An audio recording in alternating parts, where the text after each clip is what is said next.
ओम साई राम दोस्तों। दोस्तों आज हम बात करेंगे एक और बेहतरीन टॉपिक पर। आपने अक्सर सुना होगा कि एक शब्द है प्रारब्ध, यानी हमें अपने जीवन में कब, कहाँ, किससे, कैसे और किस रूप में मिलना है, ये पहले से तय है। अब ये बड़ा विरोधाभासात्मक एक शब्द है, इसमें कंट्रोवर्सी बहुत ज़्यादा है। क्योंकि कई लोग ये मानते हैं कि नहीं, हम अपनी मर्जी से लोगों से मिलते हैं, और कई लोग ये मानते हैं कि नहीं, हम ईश्वर की मर्जी से मिलते हैं। और मैं इसी के साथ हूं, जो दूसरा मेरा ओपिनियन है कि कई लोग ये मानते हैं कि हम ईश्वर की मर्जी से मिलते हैं। ये बात बिल्कुल सही है कि हम ईश्वर की मर्जी से ही मिलते हैं। अब बात आती है कि प्रारब्ध आखिर है क्या, और ये मतलब कैसे इसको आइडेंटिफाई किया जाए।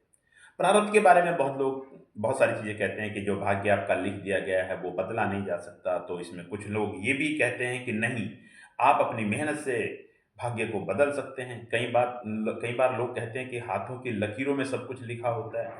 तो वहाँ पर कुछ लोग ये जवाब देते हैं कि जिनके हाथ नहीं होते, क्या तो उनका भाग्य नहीं होता?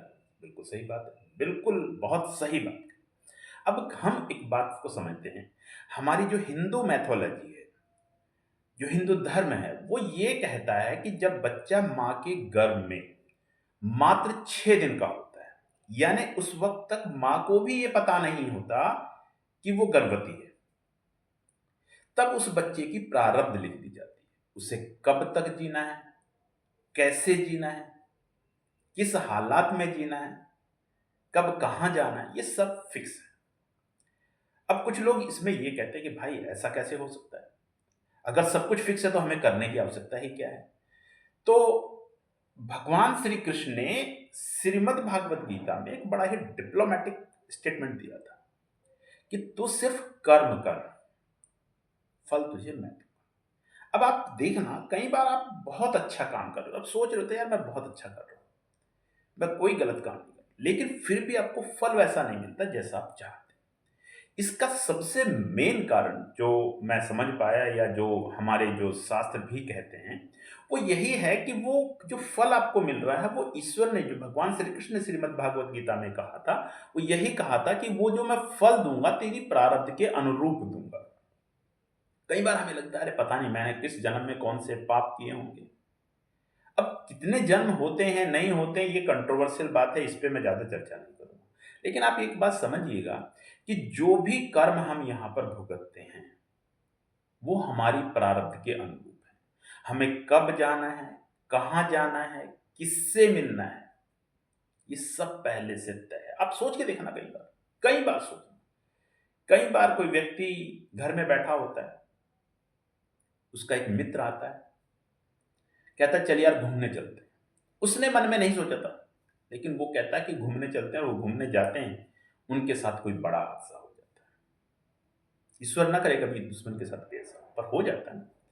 आदमी कहता है अरे बहुत अच्छा खासा तो घर में बैठा हुआ था, बस वो आया और वो उसको लेके गया, वैसा हो गया। क्या था ये प्रारब्ध था, उसका कर्म उसको लेके गया, उसे वहां जाना था, उसकी प्रारब्ध उसको वहां पर लेके गई, उसने वैसा कर दिया। दोस्तों अगर हम बात करें तो हमारे समाज में दो प्रकार के लोग पाए जाते हैं। पहले वो जो ये मानते हैं कि हम जो कर्म करते हैं वो हम करते हैं, और दूसरे मेरे जैसे पाए जाते हैं जो ये कहते हैं कि हम कर्म तो करते हैं, लेकिन हम कर्म अपनी प्रारब्ध के अनुरूप करते हैं, हम ईश्वर की इच्छा के अनुरूप करते हैं। अब मैं कहां तक सही कह रहा हूं, कहां तक गलत कह रहा हूं, इस पर कोई मैं बहुत बड़ा स्टेटमेंट देने वाला नहीं हूं। लेकिन आप खुद अपने मन में सोचिएगा, जब आप कभी शांति से बैठे रात को खाना खाने के बाद, जब आप सोने की तैयारी करें, तो आंखें बंद करके थोड़ा डीप ब्रीथ लीजिएगा और सोचिएगा कि आखिर क्या वास्तव में जो आज मैंने जितने भी काम किए वो सिर्फ और सिर्फ मैंने अपनी इच्छा से किए, या कोई और उसमें कोई एक्सटर्नल पावर थी।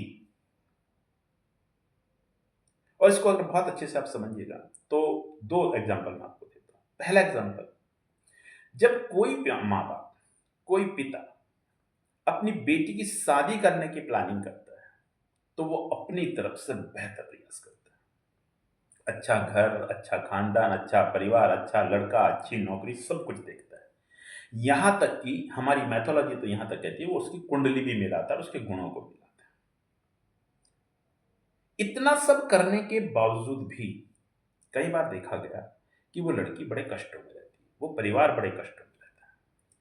और दूसरी तरफ जहां उसने कुछ नहीं किया, अचानक बस कोई मिला और उसने विश्वास किया और शादी कर दी, और वो बड़े सुख से रहते हैं। ये सब खेल है प्रारब्ध का, आप इस बात को मानिए। मानते हैं तो अच्छी बात है, नहीं मानते तो बहुत अच्छी बात है, हो सकता है आप ये माने कि नहीं जी ऐसा नहीं होता, मैं अगर कर्म नहीं करता, जैसे कई बार हमारे साथी भी कह देते हैं। मैं जैसे कि मैंने कई बार कहा कि मैं टीचिंग प्रोफ़ेशन में हूँ, तो कई बार हमारे साथी कहते हैं कि अगर मैंने बीएड नहीं किया होता, तो क्या मैं टीचर बन जाता? तो मैं उनसे एक ही सवाल करता हूँ, मेरे भाई, हम जैसे बीएड किए हुए कितने लोग हैं, जिन्होंने हमसे अच्छे मार्क्स भी गेन किए होंगे, जिन्होंने कॉम्पिटिशन बहुत अच्छे से फाइट किया होगा, लेकिन कुछ रहा होगा, कुछ ना कुछ ऐसी चीज़ जिसकी वजह से उनको जॉब नहीं मिल पाई। कई लोग ऐसे भी हैं जिनको जॉब मिल जाती है, लेकिन जॉब चली जाती है। ये सब सारा जो खेल है ये प्रारब्ध का खेल है। कोई आदमी नहीं चाहता कि वो कोई गलत काम करे, मेरा ऐसा मानना है। कोई आदमी नहीं चाहता कि वो चोरी करे, कोई आदमी नहीं चाहता कि वो जेल जाए, कोई आदमी नहीं चाहता वो झगड़ा फसाद करे, लेकिन एक प्रारब्ध जो उसकी है वो उसको वहां खींच के ले ही जाती है और वो वहां चलता रहता है। तो दोस्तों, उम्मीद करता हूं कि आप इस बात को समझेंगे। मेरे इस वीडियो का मतलब ये बिल्कुल नहीं है कि आप कर्म नहीं करेंगे, कर्म तो जरूर करेंगे, कर्म तो हमें करना ही पड़ेगा, और कर्मों के फल भी हमें भोगने पड़ेंगे, क्योंकि कहा भी गया है कि कर्मों के फलों को भोगने से तो स्वयं गंगा पुत्र भीष्म नहीं बच पाए, तो आप और हम क्या बच पाएंगे। कर्मों का फल तो हमें भुगतना ही पड़ेगा, लेकिन प्रारब्ध के अनुरूप हमें उन फलों को भुगतना है, हमें वो फल मिलने हैं। बस उनका थोड़ा-सा अगर आप चाहते हैं कि वो थोड़े अच्छे से बीत जाएँ, वो फल आपको ज़्यादा कष्ट ना दें, कोई कष्टकारी फल था लेकिन वो ज़्यादा कष्ट ना दें, उसका जो मैं समझ पाया हूँ वो इतना ही है कि आपकी 75% आपकी प्रारब्ध काम करती है, उसके अकॉर्डिंग आपको फल मिलता है।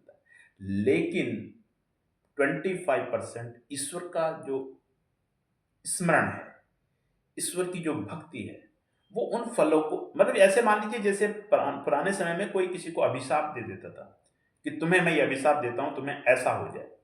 जब वो उससे प्रार्थना करता था कि इसको वापस ले लो, तो वो कहता था मैं इसे वापस नहीं ले सकता, लेकिन मैं इसको कम कर सकता हूँ। बस इतना ही होता है प्रभु की भक्ति में, प्रभु के स्मरण में। तो इसलिए ईश्वर का नाम हमेशा याद रखिए। याद रखिए कि कोई ना कोई परम शक्ति है जो इस दुनिया को चला रही है, हम कुछ भी नहीं है। अगर आपने ऐसा रखा तो शायद आपके जीवन में कभी कष्ट नहीं आएगा। ईश्वर बनने का प्रयास ना करें। तो चलिए दोस्तों, उम्मीद करता हूँ कि पसंद आएगा आपको मेरा ये वीडियो, और मिलते हैं मेरे अगले वीडियो में। तब तक के लिए अपना ख्याल रखिएगा। Thank you. जय हिंद, जय भारत।